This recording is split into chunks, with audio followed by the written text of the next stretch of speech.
네, 이번 시간에는 규산형 광물과 탄소화합물에 대해서 자세히 알아보겠습니다. 일단 지각과 생명체를 구성하는 물질들이 뭐가 있냐에 대해서 먼저 볼 건데, 지각은 산소랑 규소가 굉장히 많아요. 그리고 생명체는 산소랑 탄소가 굉장히 많아요. 그리고 지각에서는 이 산소랑 규소가 합쳐져서 규산염 광물로 존재를 하게 되는데요. 또 생명체에서는 이 산소랑 탄소 중에서 탄소가 생명체를 구성하는 물질의 주축이 됩니다. 그래서 이 탄소는 유기물 그리고 탄소화합물의 주축 원소가 되죠.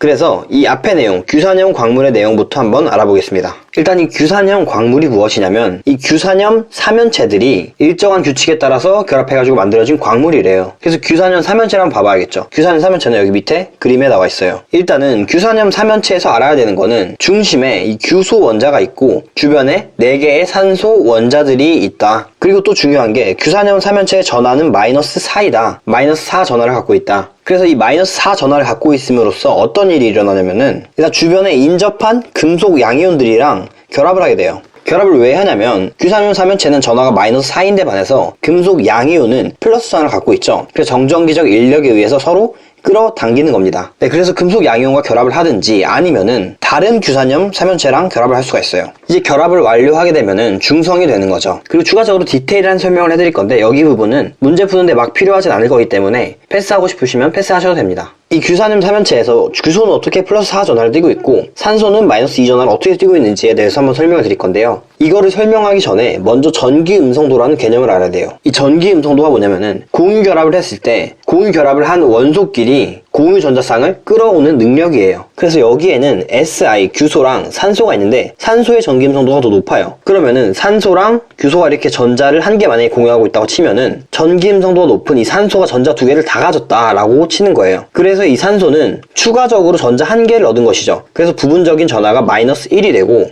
규소는 전자 1개를 잃었죠. 그래서 +1이 됩니다. 그래서 이 원리가 여기에 적용이 되는 건데요. 다시 그림을 보면 이 규소는 산소가 주변에 4개나 있죠. 그래서 이 산소 4개한테 전자를 다 뺏긴 거예요. 그래서 Si4 플러스가 됐다. 그리고 이 산소는 규소한테 전자를 1개 뺏었죠. 그래서 이제 -1 전하인데 거기에다가 외부에서 전자를 하나 더 끌어왔어요. 그래가지고 전자가 2개가 더 생겨서 2-가 되는 겁니다. 아까 전에도 말씀드렸듯이 이 내용은 모르셔도 되고요. 우리한테 중요한 거는 이 내용입니다. 그래서 이 내용은 알아주셔야 된다는 거. 다음 페이지로 넘어갈게요. 이제 규산염 광물의 결합 구조에 대해서 볼 거예요. 이 부분은 이제 암기를 해줘야 되는 파트인데, 결합을 어떤 식으로 했는지에 따라서 특성이 달라지고 또 어떤 광물인지가 달라집니다. 그래서 독립형 구조부터 봐볼게요. 독립형 구조는 아까 전에 봤던 규산염 사면체가 그대로 있는 거예요. 그래서 전하도 -4 전하를 띠겠죠. 그리고 -4 전하를 띠니까 금속 양이온이랑 결합할 수 있다고 했죠. 그래서 금속 양이온이랑 결합하는 특성이 있다. 이거는 포인트로 기억해 주셔야 되고요. 그리고 이 독립형 구조를 가진 광물은 감람석이 있다. 외워주셔야 돼요. 그 다음으로는 단사슬 구조를 볼게요. 단사슬 구조는 이렇게 일자로 쭉 사슬 모양으로 연결이 되어 있는 구조이고, 예시로는 휘석이 있다 정도 알아주시면 좋을 것 같아요. 그 다음에는 복사슬 구조. 복사슬 구조는 이중으로 연결이 되어 있는 거죠. 그래서 2개의 사슬로 연결된 복사슬 구조다. 예시로는 각섬석이 있다. 다음으로는 판상 구조가 있어요. 판상 구조. 이 판상 구조는 한번 들어본 적이 있을 수도 있어요. 왜냐면 흑연이 판상 구조이기 때문인데요. 그래서 이 판상 구조는 얇은 판 모양을 띠고 있고, 또 예시로는 흑운모가 있습니다. 그리고 다음으로 망상 구조가 있어요. 망상 구조는 이제 이 규산염 사면체에서 모든 산소를 다 공유했다는 특징이 있어요. 그래서 모든 원자들이 다 결합을 했으니까 풍화에 강하다는 특징이 있겠죠. 그리고 그림으로 보이는 것처럼 입체 구조이다. 또 예시로는 석영과 장석이 있다 정도 알아주시면 될 것 같고요. 다음으로 이제 공유 산소수를 볼 거예요. 한 규산염 사면체당 산소를 몇 개 공유하고 있는지를 볼 건데요. 독립형 구조는 혼자 있다고 했으니까 공유하고 있는 산소수는 없다.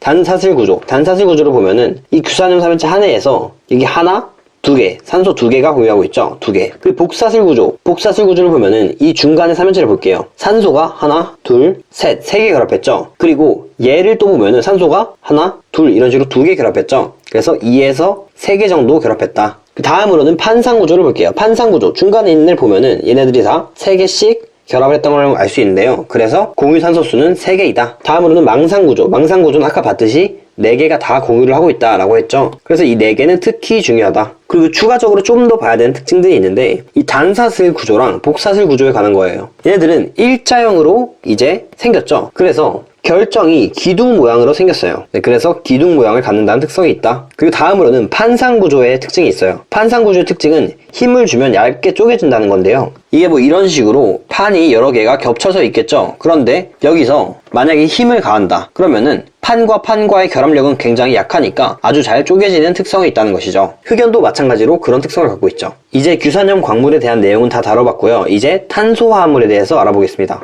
근데 탄소화합물은 이 탄소 원자가 주축이 돼가지고 뭐 수소, 산소, 질소 등의 여러 원자들이랑 결합해서 만들어진 화합물이에요. 그리고 밑에 특징을 보면 생명체를 구성하고, 그러니까 우리 몸속에 많겠죠. 그리고 생명활동하는데 에너지원으로 사용된다 라는 특징이 있어요. 몸에서 아주 많이 쓰이는 화합물이 탄소화합물이고, 이게 바로 유기물이라고 불리는 것들이다. 그리고 예시로는 뭐가 있냐면 바로 탄수화물, 단백질, 지방 이런 화합물들이 있죠. 그래서 우리 몸을 구성하는 핵심 고분자 화합물이죠. 그래서 밑으로 넘어가서 이 탄소화물이 도대체 왜 이렇게 많냐 라고 물어본다면 이유가 두 가지가 있어요. 첫 번째로는 탄소의 원자가 전자가 4개이죠. 그래서 이 탄소의 원자가 전자가 4개이기 때문에 이런 식으로 다른 4개의 원소와 결합을 할 수 있다는 특징이 있고요. 그리고 두 번째 특징은 다른 탄소 원자랑도 자유롭게 결합이 가능하다는 건데요. 보면은 탄소는 뭐 단일 결합도 할 수 있고, 탄소 원자끼리 이중 결합, 또 삼중 결합 이런 식으로 모든 결합을 할 수가 있어요. 그래서 이제 이런 단일 결합과 이중 결합, 삼중 결합을 마음대로 하면서 다양한 길이와 다양한 구조의 화합물을 만들 수 있는 거죠. 그래서 예를 들면은 뭐 탄소가 이런 식으로 일자로 결합을 할 수도 있고요. 또 뭐 이런 식으로 고리 모양으로 결합을 할 수도 있고요. 또 이런 식으로 탄소끼리 이런 모양을 할 수도 있고, 아주 다양하다. 그래서 탄소 화합물이 많을 수밖에 없다 라는 거죠. 그래서 오늘 수업은 여기까지고, 다음 시간에는 생명체를 구성하는 물질의 형성에 대해서 나갈 거고요. 그리고 영상이 유익하셨다면 구독 눌러주시고 또 댓글, 질문 있으시면 남겨주세요. 좋아요까지 눌러주시면 좋겠죠.